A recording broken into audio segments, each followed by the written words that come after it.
Good morning, everyone, again, and welcome to the quarter plan and the HPEX board meeting. Some of you might have been expecting Shweta on the call. It's going to be me because she unfortunately has a stomach bug. So I'll be walking through the quarter plan and the board meeting. For most of you, I think you've done this before, so you know the overall drill. For the ones who are new, if you just look through the broad agenda, that's in a way what we'll be following.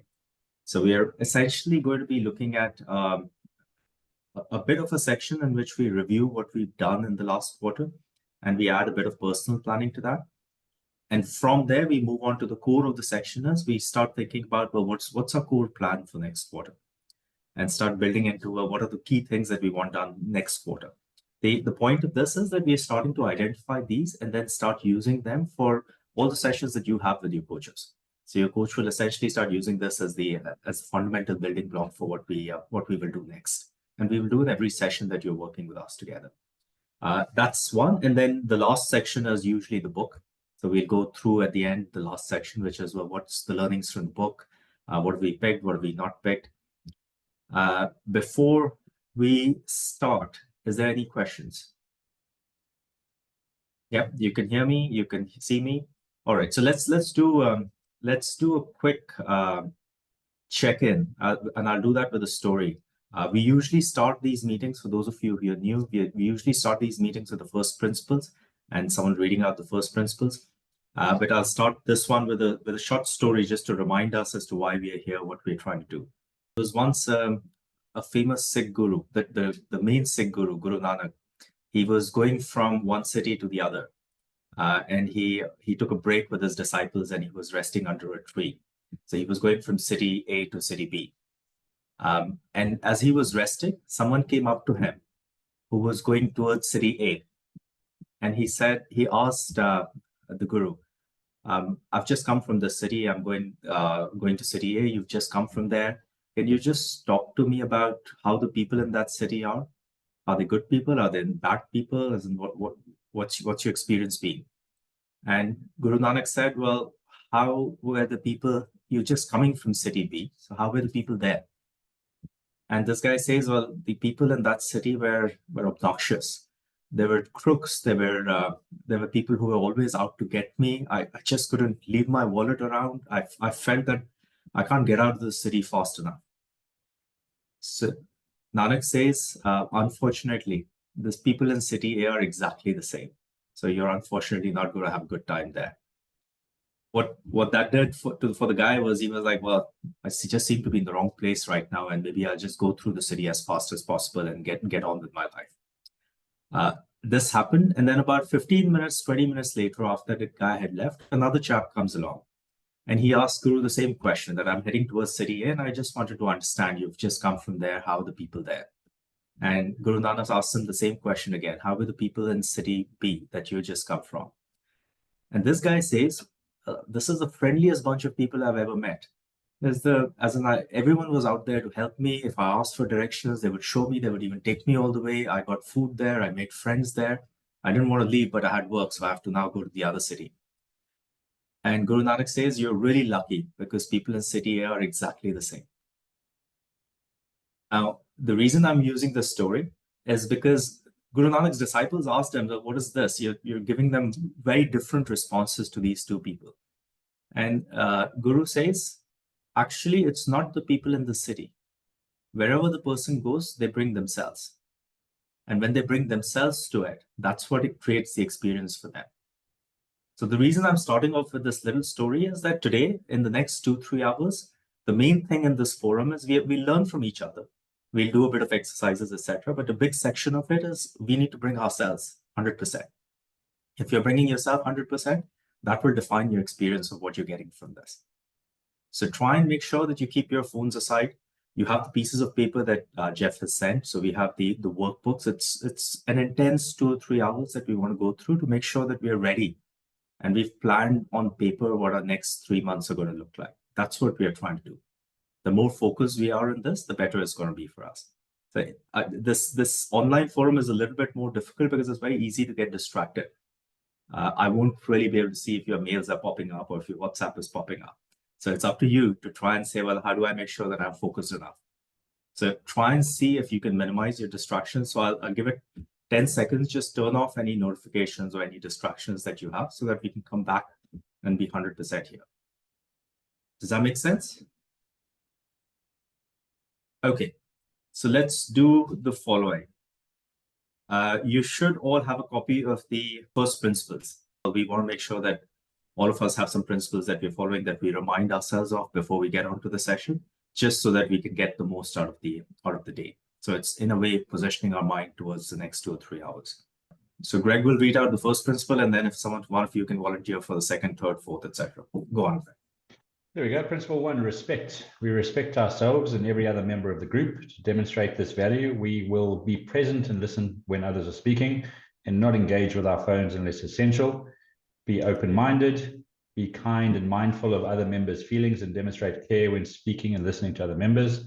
Not interrupt other members when they are speaking, and arrive in time, Lombardi time, and remain disciplined throughout the meeting. Thank you. Principle 2, authenticity. Excuse me. We bring our authentic self to the group. To demonstrate this, we will remain honest and truthful in all communication, be open and vulnerable, and allow others to be open and vulnerable, leave our ego out of the meeting, and allow the group to call out bullshit if they see it, hear it, or feel it.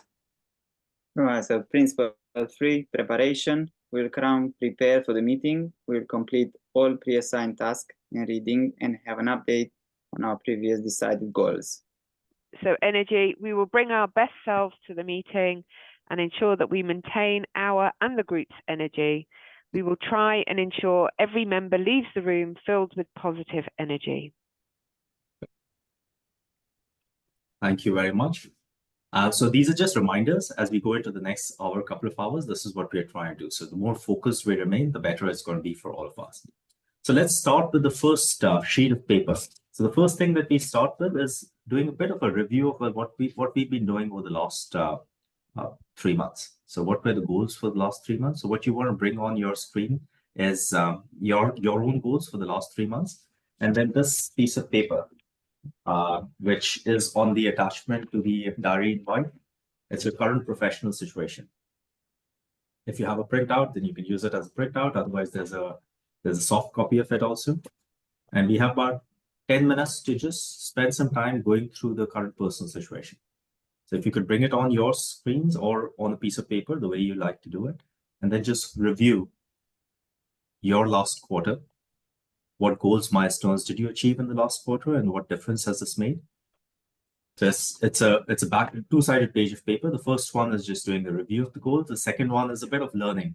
What are the learnings from it? What have we done well? What have we not done well?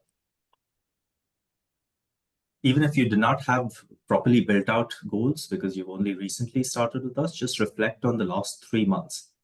What have been the main achievements of the last 3 months? So remember, this is a working session. So you figure out what works best for you. Is it a piece of paper and therefore writing? Is it doing it on the screen with the soft copies that have been sent? But the more work you do, the better it's going to be for you in terms of how this turns out. Those of you who've done that, then if you can also start just adding into it what your learnings for last quarter has been. So top learnings. And the other question is a best practice question. Is there something that really worked well for you? It could be an app, an idea, something that you did in the business. Then just make note of that also. Okay. So if you also just make sure that as you've done this, you've also captured your top learnings, key learnings, and best practices. So what I'm going to do next is I'm going to create a couple of breakout rooms. And what I'd like you to do is, so we're trying to replicate in a way what we would do if we were all together. So I'll put each of you, about four or five people in each room.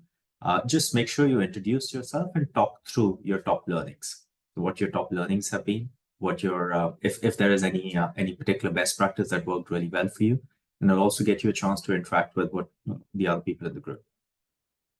Yeah, so we'll do this for about 5 or 10 minutes. I'm just going to assign you to the breakout rooms. Well, welcome back, everyone. Hope that was some useful discussion. Is there anything that you'd like to share with the bigger group, something that you learned, or any big learnings or big habits that came out in your discussions? I'll go. I think Samuel have said something very, very good, which I believe in as well. Not measured is equal to not managed. So that's good. I'll put it there in my diary as well. Good. So measure what matters. Make sure that you're looking at the numbers all the time. Good. Anything else? I think my kind of learning for this quarter is, you know, Shweta always talks about don't be a multitasker. You know, you need to do focus. And I think definitely trying to do too many things results in, you know, nothing being done as well as it could have been done. So I think, yeah, I think that's been crucial. I feel like this last quarter, there's been this kind of big focus. I've been trying to focus on this kind of growth stuff and also trying to focus on this kind of establishing new people in roles and lots of staffing change and lots of training people and lots of kind of investment for the future. And it's just like, actually, it would have been better to say that the quarter was the investment piece to leave growth for the next quarter rather than trying to do them all at the same time. Yeah. Good. Well, it's true. Multitasking now has been proven to be a myth, but you can still you still choose to what period you define your focus over. So you can break your periods in different. You can break it into quarters. You can break it into weeks. You can break it into hours. But when you break it into that piece, then make sure you're focused within that piece. And sometimes people do it in half an hour. So for half an hour, I'm going to focus on this, and then I'll move and I'll focus on something else for half an hour. And we're all taught this as kids also. When we're at school, you have certain lengths of periods, and these are timed to make sure that we as kids don't get distracted and run away. So you kind of the pattern is already there in terms of how we learn and when we start getting distracted and how long most people can focus. We just in a way need to start replicating that. Good, thank you. Go on, Raj. If I may very quickly ask the whole team today, I think what they feel. I try to sort of put my hours, like our like we would say our marketing, our finance, and our something else, or systems and processes. But I find it very difficult to do hour slots where it's basically the first 5-10 minutes it's trying to get you out of the one zone. Say, example, you're working on a marketing in the morning, it takes you 10-15 minutes to come out of the zone and then trying to get into the finance, for example. So I just want to ask the rest of sort of colleagues here, or the gentlemen and ladies here, that is it work better for them that if you do hourly slots, or they can have a days, like today is my finance day, today is my marketing day, or today is my new product day, or today is my systems day? What works better? Because I definitely struggle with hourly or even a 2-hourly sessions or slots in my calendar. I've absolutely failed. I definitely do days because it's hard for me to swap with things. So Friday is a finance day, for example. Thursday is a sales day. Yeah, days for me work much better. Yeah, I think there's been a lot of research done about how context switching is actually quite inefficient, and therefore you should try and sort of batch all your meetings on one day and batch a certain task, because it takes you a while, particularly when it comes to like deep work. I think, as you said, it takes you a while to get in the zone and then get out of the zone afterwards. So I think, you know, in an ideal world, you're supposed to do it completely chunked up. But obviously sometimes operational requirements stop you from doing that. Yeah, thank you. I think maybe half a day will be better than a 1 hour, I suppose. I would second that as well. And also I was speaking to Shweta recently and just saying that technically I've got time to do everything in one day, usually, but it detracts from focus. So if I know I've got another bunch of tasks to do after this really important task, and it's going to detract from my focus. So if I just clear out and say, I technically have time to do those today, but I'm going to put them away so I can fully focus and take all the time I need on this really important task, that's more important. Yeah, I think for me, what I started doing this quarter that has helped me a lot is filling up my diary with tasks. And then, you know, so rather than kind of saying an hour chunk or a day chunk or this, it's a well, how long do I think it's going to take for me to do this thing, whether it's, you know, a budget task that might be 2 or 3 hours, or, you know, some email cleanup of catching up on stuff that might be 30 minutes. I don't think about it in, I divide my time by a specific amount. I divide it by what are the tasks that I need to do and then prioritizing them. And I find that works quite well for me. And there might be a theme in the day that I have, like a day where most of the things I'm focusing on are finance, but it will be very task driven. And that I've found really helpful. And trying to be realistic, more realistic about how much time things will actually take as well, rather than saying, oh yeah, I can get that done in half an hour. Like, no, I probably can't. You know. I've been experimenting with my own distraction thresholds. So with different kinds of tasks, I get distracted at different points of time. With a few things, I can work longer. And so for them, I give slightly longer slots. But for some things where I know it will take longer time, but I know I will get distracted, I keep my slots to 30 to 45 minutes because I know that around that time I will lose it. So it doesn't really matter for me to say I'll do 1.5 hours for this, because I won't. I'll probably just do 30 minutes of work in 1.5 hours. So then I keep the slot there and I say, okay, I'm going to drop it and I have to move on to the next thing. So I guess it becomes very personal, and you have to say, well, what works? What are the bits and pieces? There's some scientific research, but what are the bits and pieces that's working for each one of us to make us do the things that we know we all need to do. Hi, Amol. I just have a question. I just have 2 questions. First question is, when you decide to do like 45 minutes or 50 minutes, and then you take a break. So is it fine to jump between one project to other project that is totally different and you still can focus? This is the first question. The second question, when teams start to distract you, how you can manage that? Do you tell them, like, if somebody come in your office, no, sorry, I cannot. Sometimes it feel a little bit, I just feel shy to do that. That's a good question. The first part of the question is actually what Raj was referring to, the context that Sarah was also mentioning. So different people are different things. So I think most of us, from what I was hearing in the previous thing, most of us, the context change takes time. So moving from completely one project to the other. Any other thoughts on that? What does that work for you? Do you have time? Do you try to avoid it, everyone?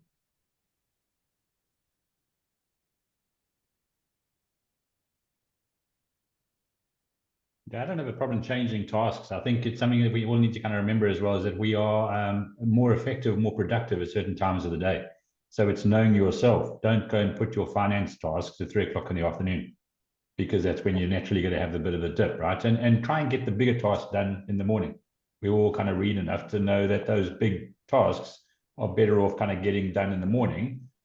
It kind of frees up the rest of your day then. So you can kind of manage operational tasks and low priority kind of tasks. I think it depends on yourself. So, for example, I find that I'm quite creative towards the end of the day, weirdly. Whereas, you know, so if I wanted to do course design, it would be something that I would just plow into, you know, in the afternoon rather than in the morning, because I haven't had time to, I don't know, wake up properly. I don't know. But I think it depends on whether you're an owl or whether you're a morning morning person. Yeah, a lark. Yeah. Yeah, I definitely find that afternoons and even evenings for me are I'm much more likely to actually get focused kind of long-term kind of work done, whereas the mornings I find easier to deal with kind of more of the kind of bitty things. But I think in terms of that context change, I think it depends whether it's planned or whether it's a surprise. I think if you know in advance that you've planned that, you know, I'm going to do this and then I'm going to shift to that, I think that's mentally quite easy to do. It's when it's things come as a surprise, that is when it can knock you off course. Certainly for me, I find that quite difficult. And I think it's about knowing yourself, isn't it? If you know that that's something you struggle with, then you kind of have to almost do like a risk assessment of like, what's the damage going to be if I ignore this interruption? Is that going to be worse than me not doing the thing that I'd wanted to do?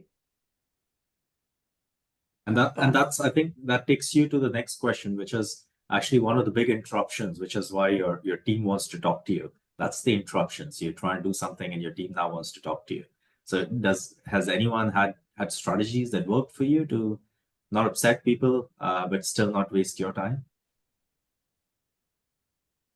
What have you done for your team when this situation happens to you that they want to talk to you? Go on, Raj.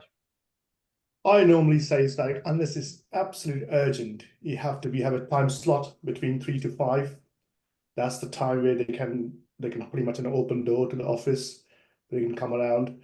But if it's urgent, which can't be wait, like a customer issue or something like that, then they can come in the morning. But we have slotted it's a bigger window, still 2-hour window, but then it's better than a whole day. And I also try not to go into staff room for cup of teas, because you easily end up a 15-minute tea break turn into a 55-minute chit chat on something still important, but then there's no notes taken, there's no agenda given, nothing. So I have stopped now having my cup of tea in an office canteen. So instead, I'd rather have in my own. It's just pretty much quarantine myself. So a 15-minute tea break can easily turn into a 15 minutes chit chat for all sorts of things. We're a remote team, so I guess we don't have the same challenge of the office and people just popping in. I found that just turning notifications off and telling my team, if it's urgent, call me. That works. And actually, in the last conference, Shweta did a session about kind of like time management and stuff, and I think it drew quite a lot on the book that Dan Martell wrote called Buy Back Your Time. And I would really recommend it. And after I read that book, even though I sort of felt like I couldn't, it felt hard to justify I actually hired a PA. And now most things go to her as the first port of call, and then she decides whether it's urgent or not and whether to book it in or not. So I've been able to put in that kind of middleman, as it were, and I've actually found that really helpful in terms of helping me focus on the more important stuff. Good, and that's a really good point. And we keep, I think all of you must have heard us talk about it, saying, well, you need someone who's taking care of the smaller tasks. So all the smaller tasks are not coming up to you, and all the quick questions are not coming up to you. Part of it is training. So what you're doing with your team when you answer the questions immediately is you're training them to ask more of those. So part of it is just that. So if you respond immediately and you're always open, then that's what they expect you to do. If you start moving to the other place where, well, this is, so for some people what works, if you're in an office, then you have closed door and open door. So when it's open door, people can come in. When it's closed door, people can't come in. The notifications is the other thing, and I've seen with online meetings, a lot of people do this now, which is they have time on the online meeting itself, or on the online messaging system itself, saying don't message unless it's urgent before this time. I won't look at it, and that gives a bit of an interaction. I actually have the opposite. I've done the opposite thing that you've done, Raj. I have actually started having tea in the canteen in our little pantry, because I find that we're doing hybrid now. So we come into the office sometime, we don't come into the office sometime. And I find that when I'm in the office, that's my time where I want to do more of the interactions with the team. So for me, I've slightly reversed it, saying I keep less specific activities for the days I'm in the office, just so that I can do this. Remember, a big part of our job, all of us as business leaders, a big part of our job is developing our people and having opportunities to develop our people. So when we think about tasks and we think about, okay, I have to slot this and I have to slot this, it's the task, yes, but the task is not our main job. Our main job is making sure our people are getting better, so that the tasks eventually move to them and they're solving all the tasks. So that you have to remember that just being efficient often might make you less effective. And part of that effectiveness is I need to make sure I'm constantly developing my staff, teaching them the things I want to teach them. Not for example, Emma, not someone comes in and asks you a question and you answer that. That's not development. That's solving the immediate problem. Development is where you're like, okay, what's this person doing? What happens next to this person? What else does this person need to know? Which questions should I answer? Which questions should I not answer? How do I make sure that they are in a comfortable space with me to have had enough conversations with me to say if something is going wrong, then they can come and tell me about it, or if they need some help. So that also if for most of us as leaders, that's one of our core jobs, that development of people. So we can't really move away from that. We can structure it. So sometimes the structure, for me, the structure that works is, well, usually I'm quite strict about my time so people won't disturb me. But then I've added in, okay, I'll be hanging around the pantry area for a while. So that's when people know that, well, they can approach me. I did actually have a sort of a time management task that it would be good to get people's thoughts on. So obviously when you're doing very kind of day-to-day operational tasks, you know usually how long something's going to take. But if you're working on more strategic or like problem-based tasks, it can be quite hard to predict how much time it's going to take. And I find that I'm very time optimistic, so I'm like, oh, I'll get this and this and this done by this time. And then even if I do achieve quite a lot, usually because I'm being too time optimistic, I don't achieve everything, and it's a bit frustrating, slash like demotivating. But I don't know whether that's just because, you know, I'm always sort of stretching a bit more than I can do. So it would just be good to know whether anyone else has time optimism and how they handle it, or whether you've kind of got the opposite and that's helpful. Bit of a random question. Like Raj has got a suggestion. I do this exactly to myself. I will cram in. I will be really sort of cram in 10, sometimes 12 tasks. And then even if I have done 7 or 8 really good tasks, I'll still be driving home and say a sense of a failure that I haven't done the other 4. So we're too critical to ourselves as well. So yeah, and I think I try to see the sort of greener side of thing, but then still there's inbuilt inside you. And it's often a lonely place as well. And you say, I could have done this is still, I shouldn't have eaten that piece of biscuit or whatever. I think you're always critical. And I think it's a tough one. I would just say as well is just going back on what I said before as well. So definitely I also struggle a little bit with time optimism and constantly working on it. But when it comes to strategic projects, you can't assign a time for it, because if you're assigning half an hour to it and then you know you've got other tasks to do afterwards, you're not going to give it the full focus that it needs. So if you put away an entire afternoon for that strategic thing, even though technically you can get it done within an hour, it just gives you the freedom to properly focus on it. Being a little bit less. I think it's a good term you've used, time optimism. I think from what I know of whatever studies I've seen, everyone is time optimistic. Everyone. So it's not particular to you. We all underestimate how much time something is going to take. My only way, when I've seen myself do it, my only way has been to pressure myself, because I also know that, and again, that's why I'm coming back to it. Actually, it's very personal to each one of you. So some people I think of myself more as a perfectionist. I want things done a certain way. And for me, I know that's what takes more time. So my counter to that is I'm also forcing myself to say, well, I'm going to have to finish it in this time. If I can't, I won't get time for it again.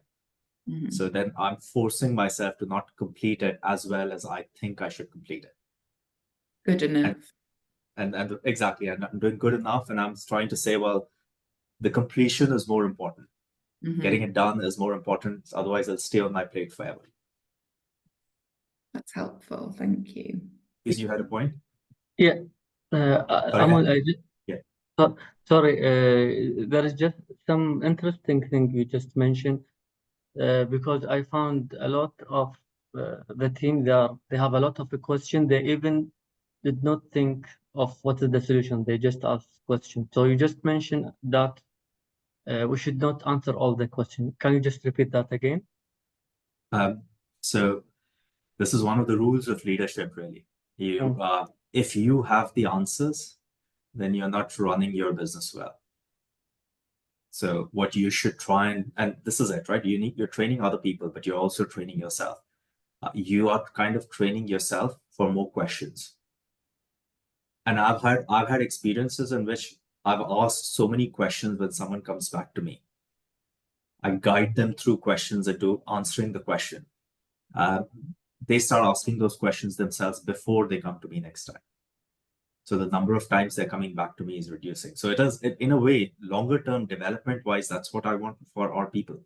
I want them to be answering their own questions. And actually, they should be coming back to me with questions which are deeper, which are strategic. What else are you doing? What else is the business doing? Where else are we going? So questions which are subjective and discussion based and not the yes, no answer ones. The yes, no answer ones, I want to guide them to figure out how they do it themselves. If I give them the answer, I've solved the short-term problem, but I've created a monster for myself. Thank you. Cool. Luis, you had something? Yeah, there were a couple of things I wanted to mention on Sarah's question. So I think first of all, I agree with everyone. I think time optimism is I think it's like a human it's a human thing. I definitely do that. I think that also the kind of setting these tasks and these goals and then not achieving them and feeling a bit of a failure, I also think that's one of the features of someone who's ambitious. I suspect that all of us are quite ambitious. That's why we're here. That's why we're doing the jobs that we're doing. We all want to do well. When you want to do well, I think it's easy to be critical that you haven't met it's one of the things that makes you successful, right? Is that you're setting high goals for yourself. So I think, however much I know I often feel like, oh God, I haven't done any of these things as well as I should have done. I do try and temper it with a bit of, well, no, maybe I haven't done it as well as I wanted to, but actually I have still done things quite well. Yeah. I try and remind myself of that. But also in terms of that kind of strategic work and the time that you set aside, what I try and do, although it's probably not as conscious as I'm going to make it in the future, now that I'm thinking about it, is actually involving my senior team in the strategic work. So setting something, so a goal for myself, I'm going to spend a couple of hours on this, but maybe setting a meeting afterwards, just half an hour to talk through the work that I've done and ask for feedback. Gives a kind of, with one or two of my senior team, first of all, it gives me a deadline. I have to get this done because I'm going to talk about it with someone, which I find motivating. And secondly, it's good for them because then they feel involved, they feel consulted, and it's good for me because I don't feel like it's all on me, that I have to come up with all the ideas. And I do have a tendency to feel like I'm the leader, so I have to be the one that comes up with all the ideas, and I'm the one that has to have all the answers, and I'm the one that has to kind of be in charge of everything. And it kind of forces me to let go a little bit, and then you learn from them and they learn from you. So I think that may be something worth trying if you're kind of struggling with that kind of forcing yourself to get it done, is set aside a time where you're going to talk through what you've done, and then you've given yourself a deadline to work with and someone to help, where it's also a training opportunity for them. Yes, I like it. Yeah. I like it. Thanks, Luis. This actually goes back to a concept which is important for us all to remember. Remember this kind of session, the quarter plan, is also a time to reset. So a lot of things we know we do well, it's reminding ourselves so that we can put them back on the agenda. A lot of things which we've slipped on, it's reminding ourselves so we can reset and put that on the agenda. So a lot of this is just reminders for yourself saying, okay, I'm at the start of another 3 months. So in these 3 months, what is it that I'm going to do? And this conversation really, so I call this what Luis was referring, I call this the who, not how conversation. That our job as leaders is who's doing the work, not how the work is being done. The more I'm asking how the work is being done, I'm deflecting from my main responsibility as a leader. My main responsibility as a leader is making sure I have the right team. So if I feel again and again that, well, I'm not getting to the how, it's because I've not sorted the team out well. So I might still have to do it, but at least I keep going back to the core problem that, well, I don't have the right people on the team yet. And that's still something I need to work on. So I come back and look back at the business objective, saying that, well, I should not forget the bigger objective. And the bigger objective for me is my team needs to develop and I need to have the right team. And when that happens, the how becomes their job to figure out. If I can just step back and say, well, figure it out because I'm confident in my team, then I've done a good job. All right, let's move on to the next section. So we'll spend another 10 minutes and let's flip now to personal goals. So you all will have this sheet with you. That's the goal sheet. You can have an Excel version or you can have your own version, the way you do it. Broadly, what we're saying is let's pick 2 top personal goals for this quarter. And these could be things that you've done in the past, that you've done last quarter, but we're starting with personal goals because all of you in your business, you are at the center of it. If you're not prioritizing your personal goals, then there will be a misalignment with what happens in the business. So make sure we start with top 2 personal goals, and that these could be anything. You could pick time, health, money, wealth, working on relationships, working on very specific relationships. But pick 2 goals. And the reason I'm asking you to plot it in here is you're putting the goal, you're defining it in terms of what are the specific steps I need to do within that. And then you're plotting, at least for the next 6 weeks, well, what is the specific things that we will be doing to make sure that happens. So an example I saw with someone was they focused on health. So health became getting better, healthier at the end of 3 months. I'm going to be a lot healthier. And their measures for that became, well, I'm going to diet. So I'm going to do this particular diet. I'm going to run so much and I'm going to go so many times to the gym. And then within the week on week, they start marking, well, which week, how much would I have run in each week? What exactly would my diet have been in each week?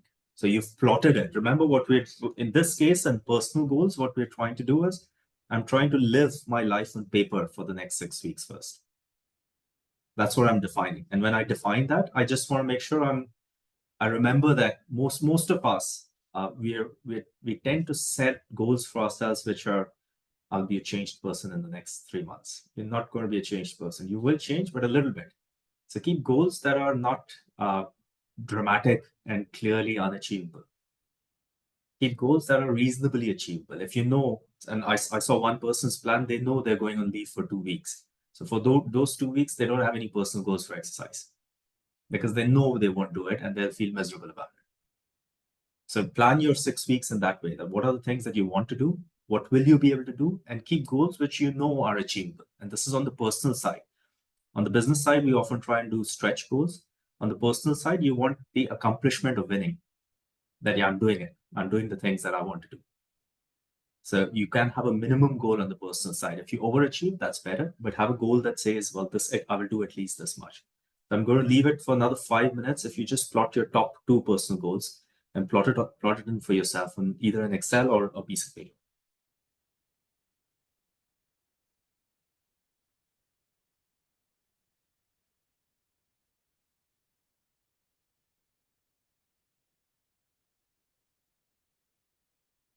If you have specific questions, you can put it on the chat so other people can continue doing the work and Greg and I can pick up the questions.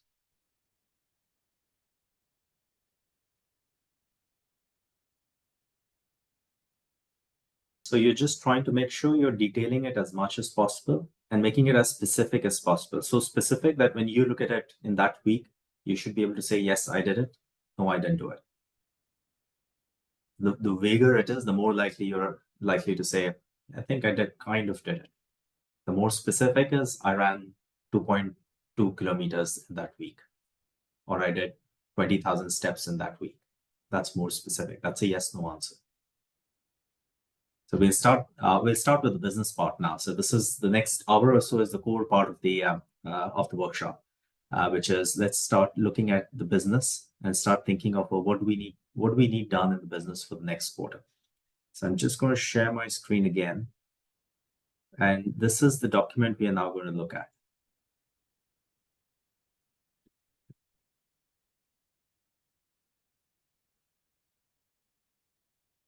So for those of you who have not seen this, this is the business strategy blueprint. You could take a quick printout of it. There's only a few parts of this that we will work on for this quarter. The first section is this section, the one on the top left. We are looking at the numbers for the business. So we are trying to do, well, what's the prediction for the business? What's the goal for the revenue? What's the goal for the profitability? What's the goal for the margin, cash, debtor days, etc. The reason for this is if you don't know the numbers, now is the time to start looking up the numbers. That's one of the disciplines we need, being able to look at our numbers on a regular basis and measure against our quarterly profitability. The second bit we will do is the rocks. The rocks are the key things that we need done in the business this quarter. Now, the importance of this is really there'll be 100 things that you do in your business. What we're trying to do right now is step back and say, by the end of these 3 months, July, August, September, what's the key things that I want to have achieved in the business? So what's the key achievements the business should have had? And you have a little who section here. In the who, you're saying, well, who's primarily responsible for this delivery? It may be you, or it may be someone within your team. It may be a senior management person in your team. You're identifying the who. If it is you, it also gives you an indication of, well, do you want it to continue to be you, or do we need to have another goal or another rock of hiring the right person or getting another person on board for this quarter? So you're going through your top 5 rocks. And the third section, so in this entire sheet, there's only 3 sections we're really looking to fill: the numbers, the rocks, and then the quarterly priorities. The quarterly priorities are moving on from the rocks and they become specific to you. So whether or not the rock is assigned to you, with the quarterly priority, what you're trying to say is, well, these are my key priorities for this quarter. And the key difference between the rocks and the priorities is, with the priorities, you're starting to put a due date in there. That I would have done this by this date. So a rock might be hiring, for example, hiring a particular person, but the quarterly priority might be, I need to have got the offer out, or I need to have done the advertisement out. So it might be very specific because it has a due date in place. So you're trying to put a due date for this quarter by when your priority would have been done.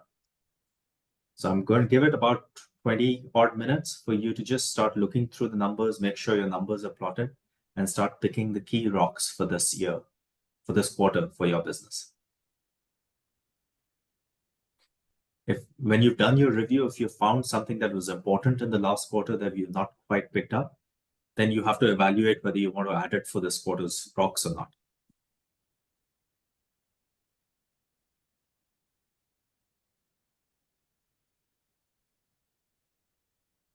So again, the soft copy of this is on the diary in white. But if you want to print it out, sometimes people find it easier to print it out and write on it.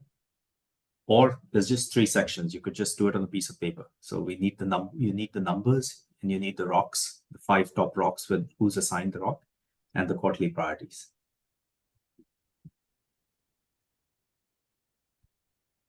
If you've done this before, you might want to start thinking about your KPIs. So specifically, what's your accountability and what's your top KPI? Even if it's not top 3, just think of what your top KPI is, because that's really the business's KPI. So if you've done these, if you've done this before, then you can start picking up a KPI too.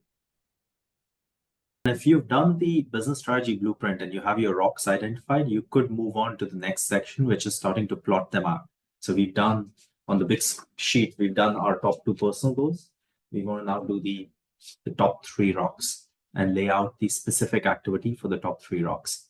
Even if you just do it for 6 weeks, that's fine. We'll do another review mid-quarter.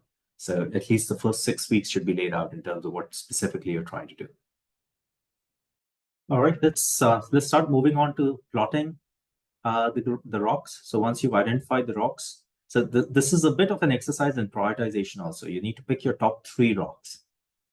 So pick the top 3 rocks, and really the question you're asking yourself is, what's the most important things? What will make the biggest difference in my business? Which are the 3 things that will make the biggest difference in the business? And let's plot those out. That's not to say that the other rocks are not important, but let's plot out on the large sheet, on the Excel sheet, what are the activities that are required? What are the specific deliverables required to make that happen? And just for those who are doing it the first time, sometimes it helps that you identify, well, for this rock, what's the deliverable? So what's the final target? And then you work backwards from there. So if I know, for example, that I need to hire a project manager. Then what I will do is I will say, well, I need to hire the project manager by first week of September, and put that in the first week of September in my goal sheet. So in September, in that week, I will say this is when I've hired, and then I work backwards from there, saying, well, okay, he'll need about a 1 month handover notice. So when do I need to have made the offer? Oh, if I need to make the offer, when would I have done the interview? So I work backwards to populate my weekly tracker. So then I know that if I have to put out an ad, I need to put it out today. If I don't put it out this week, then I'm already a week late on my goals. So I can predict then whether I'm going to meet my goal or not. That's what you're using the tracker for. So just list your goal and then plot it with the week and specifically what the activity in the week should be. Sorry, what Excel spreadsheet are you referring to? I've only got the goal weekly planner. Yes, that's the one. That's so the ones plan. with the weekly planner with the goals that we did for personal. Correct. Right, So okay. We've used the same thing. The first 2 ones we've used for personal goals. The last 3 ones are business goals. Okay. All right. So the next 15-20 minutes, we are just making sure we are plotting out our goals, putting exactly which week, what activity. The more specific you can get, again, just like in the personal goals, if you can get to a yes/no answer with everything that you're plotting in the weeks, the better it is. The more measurable you can make it, the better it is.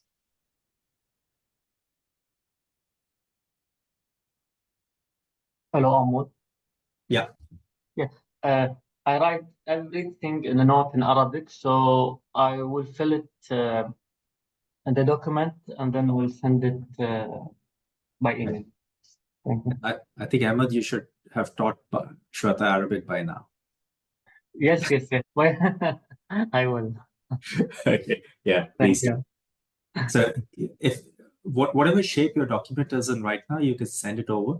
If you need to do more work on it, again, we'll do it in pieces. If you need to do more work on it and resend it, that's fine. But at least your document as it is right now, except the Arabic document of Ahmed's. The other people, if you just make sure you send your documents and we can close this section off. It seems it's quiet time that you're taking away for yourself. So it's like golden time that you get for yourself to make sure that you're planning what the next 3 months are going to look like. So this is effectively a practice we want to get into and make sure we are in on a regular basis. It's just remember the more we plan, the better the execution.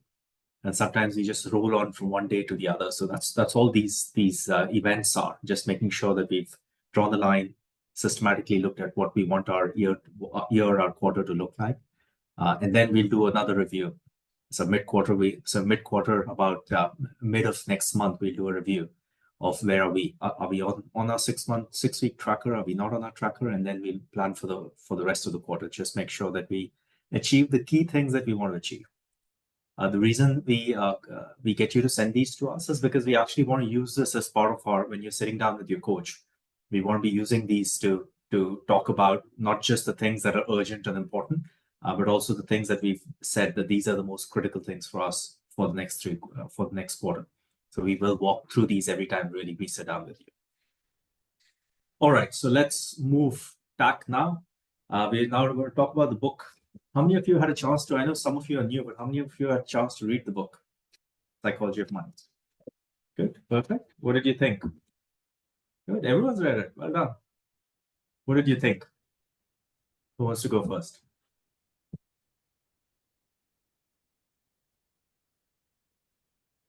I think it was interesting how it talked about, saving for something that you don't know that's going to happen yet. And that kind of, and the wealth being the difference between what you spend and what you have.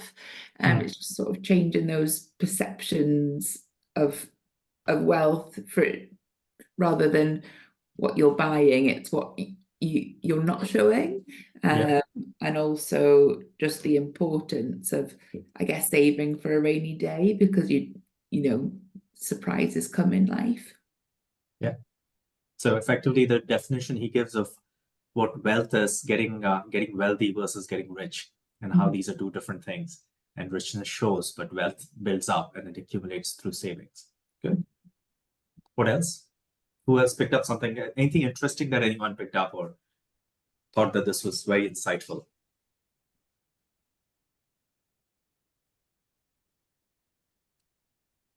One at a time, please. Austin, what did you pick up? What stood out for you in the book? Yeah, so what I got from the book, it was like you try and simplify things, not complicate things, you know, just have the habit of, you know, every month, saving every month into one of these funds, other than trying to complicate. And so he kind of demonstrate how you know, keeping it simple is a lot better in the long term, and make sure you don't get scared of, you know, how the market goes up and down. Just stick to it, and in the long term, all the time you had, you know, better profits. Good. Good. What else? Joseph, what did you pick up? The compounding effect, being patient over long term, just allowing the compounding to take effect. Yeah. And this is a good point, and we've seen this this compounding come up in quite a few books that we've looked at. A lot of the reading that most of us do. This concept of compounding in everything in life.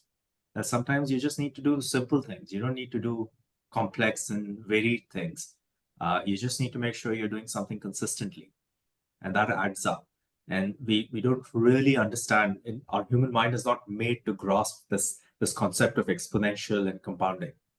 So we need to keep reminding ourselves that if we're just doing it consistently over a period of time, it does all add up. And both parts add up. The negative bits, so not doing things adds up, and doing things adds up. So like not saying, sorry.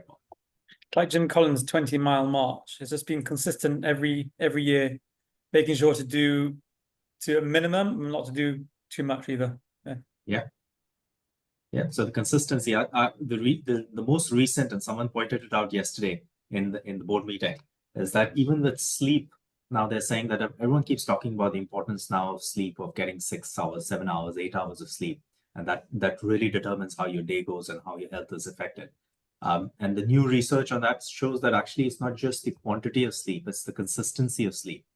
Is it the same time that you go to bed at? Is it the same time that you get up? So if you're varying the times, then you're not getting the full impact of the sleep.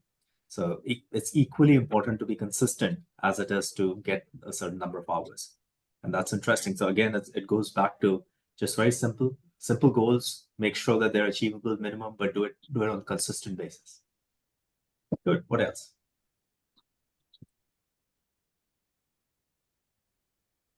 Gav, Dov. What's the things that you picked up? My note that I wrote down was also the compounding, just which we just touched on already. Yeah, I mean it's a concept I think everyone understands, but I think he just illustrated it quite well. How basically just staying in the game and making slow and steady contributions to these whichever savings plan you're doing has a effect which you wouldn't even. It doesn't really kind of over and above what you might assume you'd end up having. Just just for the fact of compounding alone. Yeah, good. Gav, what did you pick up?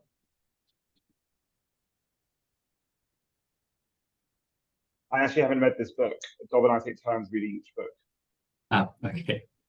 Okay, so that's part of your reading. So you're going to have now 2 books for the next quarter. Okay. Anyone else? Luis. Yeah, I found it was interesting. I think I find it quite hard to sort of think about this kind of thing without kind of personalizing it, if you see what I mean. So it came at quite a timely moment for me and my family because my husband has been made redundant, and a lot of this approach is kind of what my husband has taken. So he worked for an investment bank for 25 years and has always taken advantage of the share save scheme, and the, you know, like over 25 years has kind of built this exactly this kind of approach that's described, of this kind of like compounding and, you know, kind of spreading the risk over time and all of that, which, you know, is really good for us as a family, that now, you know, we're in a position where, you know, we're much more secure than we would have been because he's done that over the last 25 years, which is brilliant. But it also kind of puts us in a position where I think we now need to reset, because he's not working for a bank that has those kinds of things. So like, what do we do now where those opportunities aren't so kind of like spread out on a plate? So I'm not, I don't know what I'm saying really. It was timely and interesting to see that everything that my husband has said over the last few years that I've been like, oh, that's so boring. Is Really, true. what you're saying, Louise, is that your husband Matt is right and you're wrong. That's what you're saying. I wouldn't say that I'm wrong, just I've not paid any attention, you know, and it's this whole situation, and reading this book has made me realize that, you know, yes, I need to pay attention, but also we now need to reset. Yeah. For the next 25 years. Yeah. And it's a good point, and you're spot on. So it's the reset for a lot of us. Sometimes there's things that people around us or institutions around us are trying to do to make it systematic, because these ideas are there, they're fundamental, and most people forget. So your pension contributions are similar, your regular savings are similar. What the government tries to do with national insurance contributions is similar, just something that's going away on a regular basis.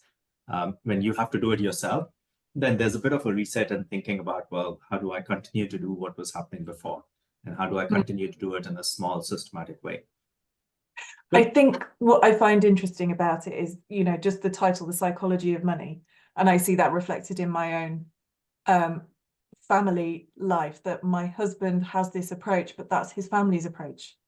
His whole family's approach is saving, and, you know, this, whereas my family's approach is, you know, you get money, you spend it. Yeah. And, you know, why save? And yeah, it's that kind of like, these things are reflected through generations, aren't they? Anyone else reflect on their own thinking about money and how you think about money? Because the important point here, I think, that Louise is also picking up on is, well, sometimes we just don't think about it, and therefore we formed a way of thinking about money. And as business owners, that's what our job now is. Our job is to make sure we consistently learn and we reevaluate, well, what are our habits? What have we formed? Is it still serving us? Do I still want to keep this for the next 20 years? And then start changing those habits and changing those mindsets. If I decide that, well, actually, it's not going to serve me anymore. So some of this learning is just to encourage us to pick what is it that's going on in our own head? What is it that's going on in our own habits?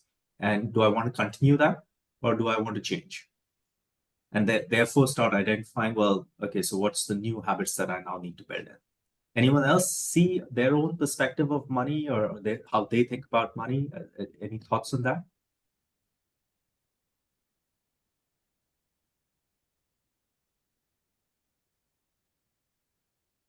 Go on. They've been awfully quiet. Everyone said they'd read the book. Sarah, you read the book, right? What did you think?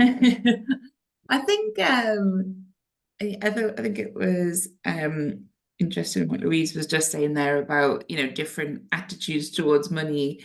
And I think I was quite similar to the author in terms of being quite cautious and you know, saving for a rainy day, but also spending in line with what you're comfortable with. And I think he said, you know, it's not about like a fixed percentage for everyone. It's whatever it takes for you to sleep well at night. And I just thought that was quite interesting. But then I guess I don't know,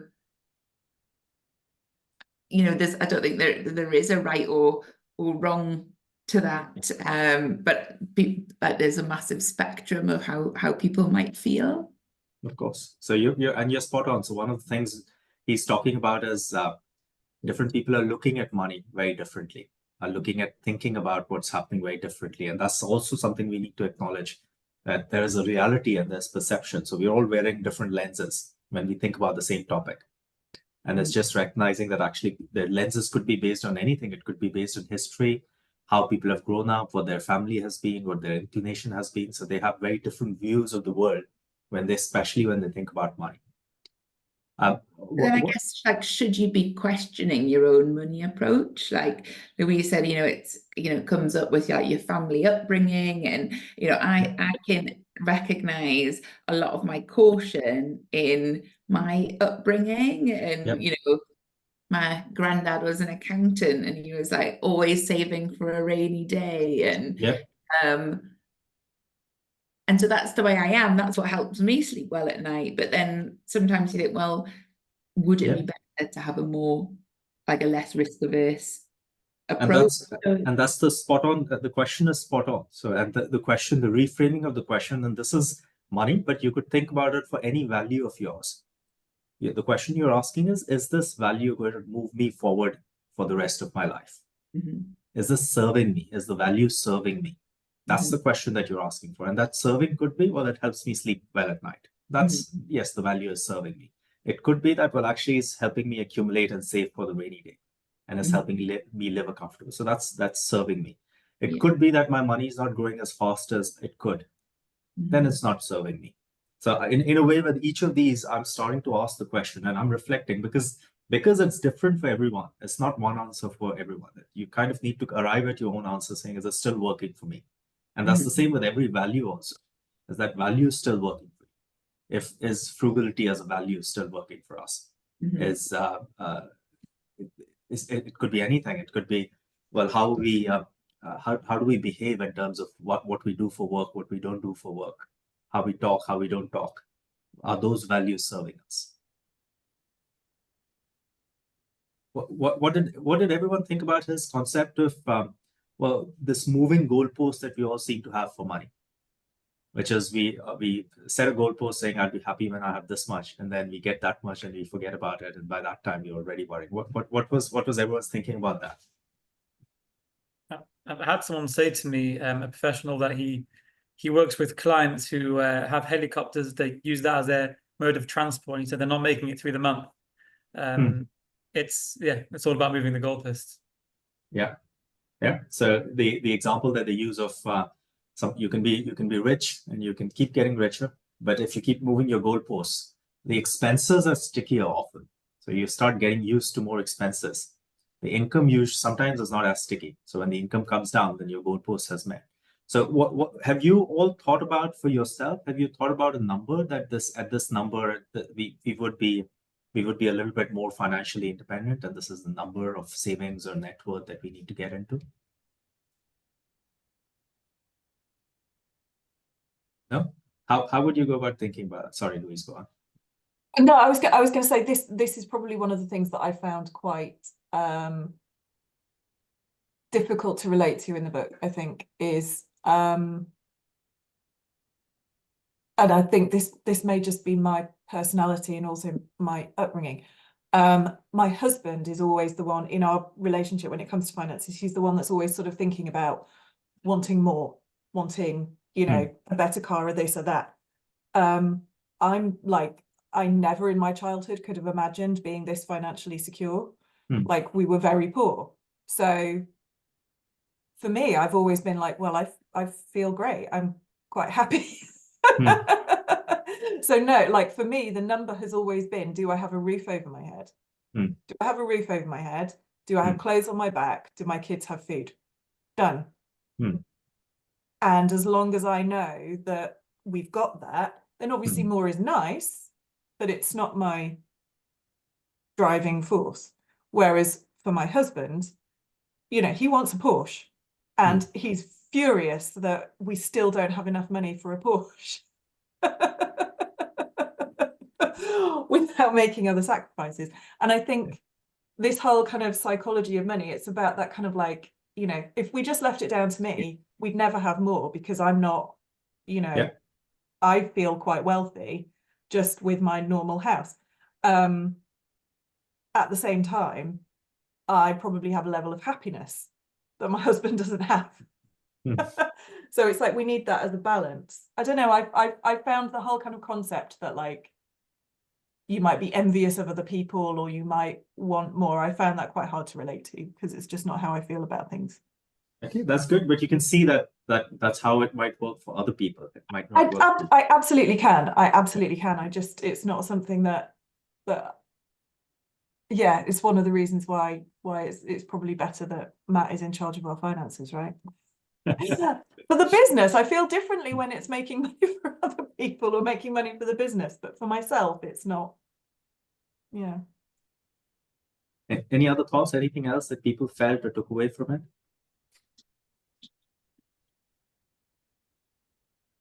Do you see the value of sitting down and starting to say, well, let's try and get to an agreed number for everyone who's involved. So if it's your family that's involved, or if it's your spouse, partner that is involved, just looking at, well, let's see where we are right now.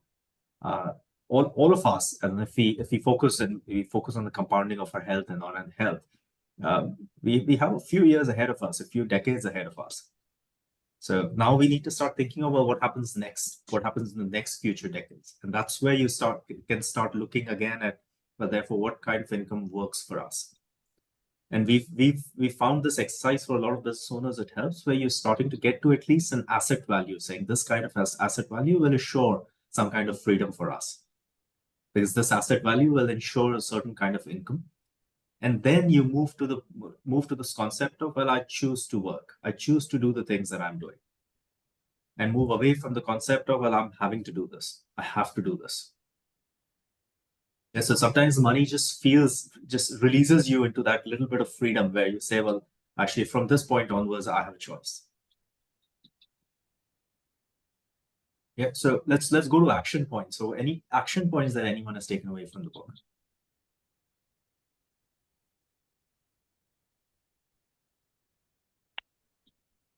Any action points for your partners or for other people?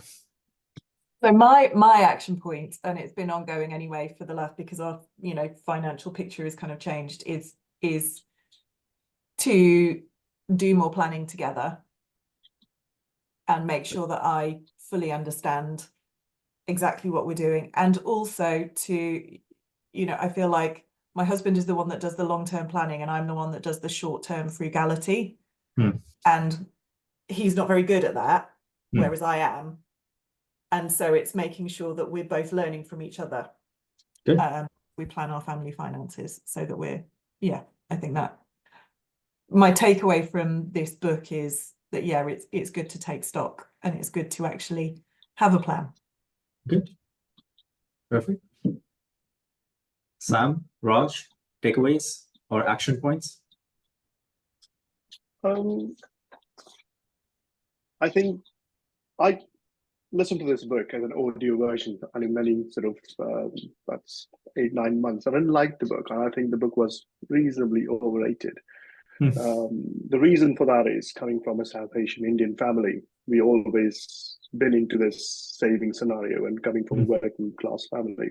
So saving and everything else pretty much come naturally to us. And that's the crux of the book. So for that reason, I think for my personal take is, for me, it's something pretty much we do it all the time, right? It's just a common sense.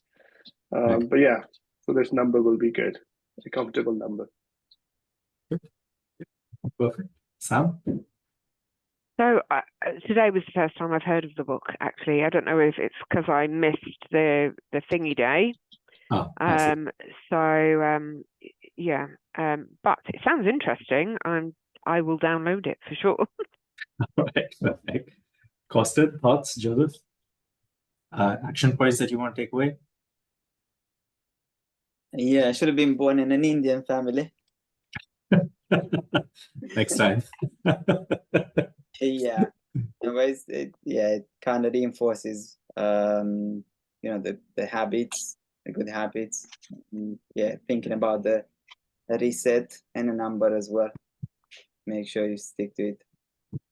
Perfect. Thank you. Thoughts, Joseph, action points? Yeah, trying to find that goalpost that you're comfortable with, so that when you reach there, then your income can increase, but you won't need to move the goalpost. It's not an easy task there. Yeah, I know that's the difficult one, and all of us are aggressive, assertive performers. We want to keep pushing, So it is difficult, and that's why it's a reminder saying, well, let's make sure that we know where the line is and that we're working on the more and not on the desperation. Okay, that just because the importance of compounding it comes back so often, and again, because it is very difficult for us to, well, we all understand it theoretically, but the more it's portrayed in front of us, the more important it is to recognize what it does and what the power of this, not just savings, but savings in the right avenue, making sure your money is also working for you. There's a little story that I'll narrate again. There was a king who was given some advice by a sage, and he was really happy with it. And he called the sage into his in front of him and said, "Well, I'm really happy, and you've given us blessings, and you've given us this good advice. I'm the king of the country, so anything that you want, I'll give it to you. So just ask, and I'll give you whatever you want." And the sage was like, "Well, this guy doesn't really know what he's talking about. Anything I want, he doesn't understand what that means." So the sage said the following. He said, "Well, just take a chessboard, and on the first square, the chessboard is an 8x8, it has 64 squares, right? So he said on the first block square, for the first block, give me 1 grain of wheat. For the second block, give me 2 grains of wheat. For the third block, 4 grains of wheat, and then 8 grains. And then just fill up the board with grains, and that's all I need." So for each box, just double the amount of grains from the previous box. Yeah, the king was like, this guy's stupid. I said you can have whatever you want, and he's asking me for some grains of wheat. That's all he's asking for. Guess what the number of grains of wheat would be in the last box? The 64th box. Just take a guess. I'm not asking you to calculate. Over 1 million. Yeah, over 1 million. Any other guesses? Well, Over 1 million is a safe guess. million, Lots of numbers over 1 million. Yeah, I think it's much more than that. I think, yeah, I'll say 10 million. It's Say again? doubled every time. Yeah. Yeah, even 100 million. 48 to the 16,535,000. This is the Price is Right, is it? Okay, I'm just going the power of 48. I'm just going to quickly share my screen to show you the way the calc works. So that's 1. So 1 grain, 2 grains. You should be able to see it now. 4 grains, 8 grains. You go all the way down. That's the number. Oh my God. That's 3, 6, 9, 12, 15, 16, 17, 18. 9 followed by 18 digits. And that's just on the last block of the chessboard. And also, this is more grain than the entire world has. Mm-hmm. Yeah. So all this is compounding. That's all it is. It's compounding. It's just that for most of us, it's really difficult to think the scale at which compounding works. So it's just we're not wired that way, because most things in life don't compound. Most things in our life are linear. So we think linearly. And that's why when we think of big numbers, we say, okay, maybe it's 1 million, maybe it's 1 billion. And 1 billion is a really big number. That followed 18 zeros. A billion just has 9 zeros. So you're kind of looking at a billion there. So this again is just to reflect the power of compounding. Now I don't need to do it on a chessboard. I can bring it down to saying that, well, actually, if I have another 20 years of working life, that I will work for another 20 years. And I can start looking at, well, what is it that we're earning? What's the profitability of the business? At what level do we want to grow it at? And therefore, at the end of 20 years, what kind of number do we want it to be at? And this then goes back to, yes, I might be saving, but my savings sitting in a bank account that gives me 0% versus in a bank account that gives me 5% is very different. It's not different in year 1. It's not different in year 2. It's not different in year 3. But in 20 years, it's a big difference. So it's just starting to say the little things, the way the little things happen, especially in investments and in money, start making a really big difference over a period of time. And I'm picking 20 years as a general rest of the working life, but as pick your own. If you think you're going to work for 40 years, 50 years, that's a really long time. Pick your own health. If you think you're going to live to 100, then the little things that you're doing now are going to compound. So not not doing that little exercise, it's actually not going to make a difference today or this year or next year. But 30 years later, it will all have started compounding and start showing the difference. Make sense? Yeah. Yeah. Cool. All right. I think we will start just doing one more exercise and then we will start closing. So now what I want you to do is just spend a couple of minutes, look through your notes, look through what the stuff that you've written down, any learnings, etc., and to just pick your top learning. So just go through and mark out what's been your top learning or top takeaway for today. And it could be something as simple as, well, this goal I've not been focusing on and I need to focus on more. So just your top takeaway for the day. Yeah, so I'll give it 2 minutes. Just go through your notes, go through everything you've been doing for the last hour, couple of hours, and pick up your top takeaway. Let's do this. Last exercise. Some of you may have heard of it. The WIFLE exercise is essentially, WIFLE is WIFLE. It's on your agenda in case it was confusing anyone. And what this is you start a sentence with what I feel like expressing, and then you complete the sentence. So everyone gets to express what they're feeling.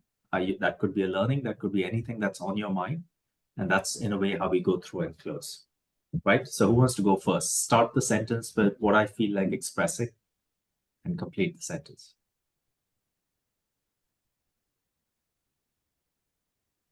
Austin, you just raised your hand. Yeah. So what I feel like expressing is what does not get measured. It's not managed. Good. Thank you. Next. Sarah? Good enough. Completion is better than perfection. Good. Perfect. Thank you. Dov? Yeah, I just made a little comparison in my head between kind of this on the compounding idea and well, as you know, our strategy to grow through acquisition. And I would say it's kind of like our organic growth and our daily business to income that we make is kind of like the monthly amount that you have to go towards your savings. But the real compound comes from, trying to complete this acquisition and suddenly having a much bigger proposition so that in whatever, 10, 15, 20 years time, you have something which is, orders of magnitude greater than just make the money, pay the wages, and keep trusting that way. Yeah, good. Thank you. Sam? So what I feel like expressing was that it would be beneficial for me to have more focus days or strategic focus days. Because right now I know I have a financial day and a sales day, but building a strategy day into my week would be good. Thank you. Luis? So I think following on from what Dov was just saying, actually, what struck me is that this whole concept of, compounding for finances is actually, it's consistency, isn't it? It's the same with your actions, that, your actions compound. You do a little thing every day and it compounds to become that larger result that you were aiming towards. And I think for both of those things, I'm getting to a place where I much better understand the theory. I need to now work to a place where I'm better at putting that into practice on both sides. Thank you. What's your say? Gav? Yeah, what I feel like expressing is that I need to actually pay more attention at the moment to our sales and marketing team, just to actually keep an eye on the results and what they're producing for us. We're not quite on top of it. Cool. Thank you. Who's left? Raj? Well, mine will be the same as Sam. I think it's more of days than hours, definitely. Good. Thank you, Raj. Joseph? Yeah, similar to what Costin said, but just adding on is having absolute measures for your rocks, so you know for definite if you've achieved them or not being wishy-washy. Good. Samuel?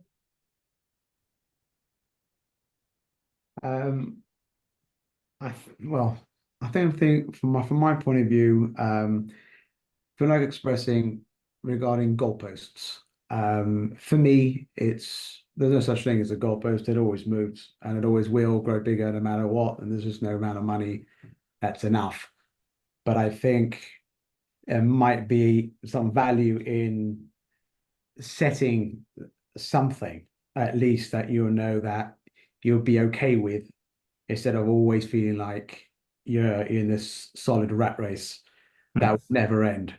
So for me, just giving a bit of thought why that is, but I think it's so important to, for me anyway, keep moving that goalpost, because it should always be moving and growing no matter what, because that is the point of life. Cool. Thank you. Perfect. Well, thank you everyone, and for spending 3 hours of concentrated time on your own business also. Well done to all of you. So please give yourself a round of applause.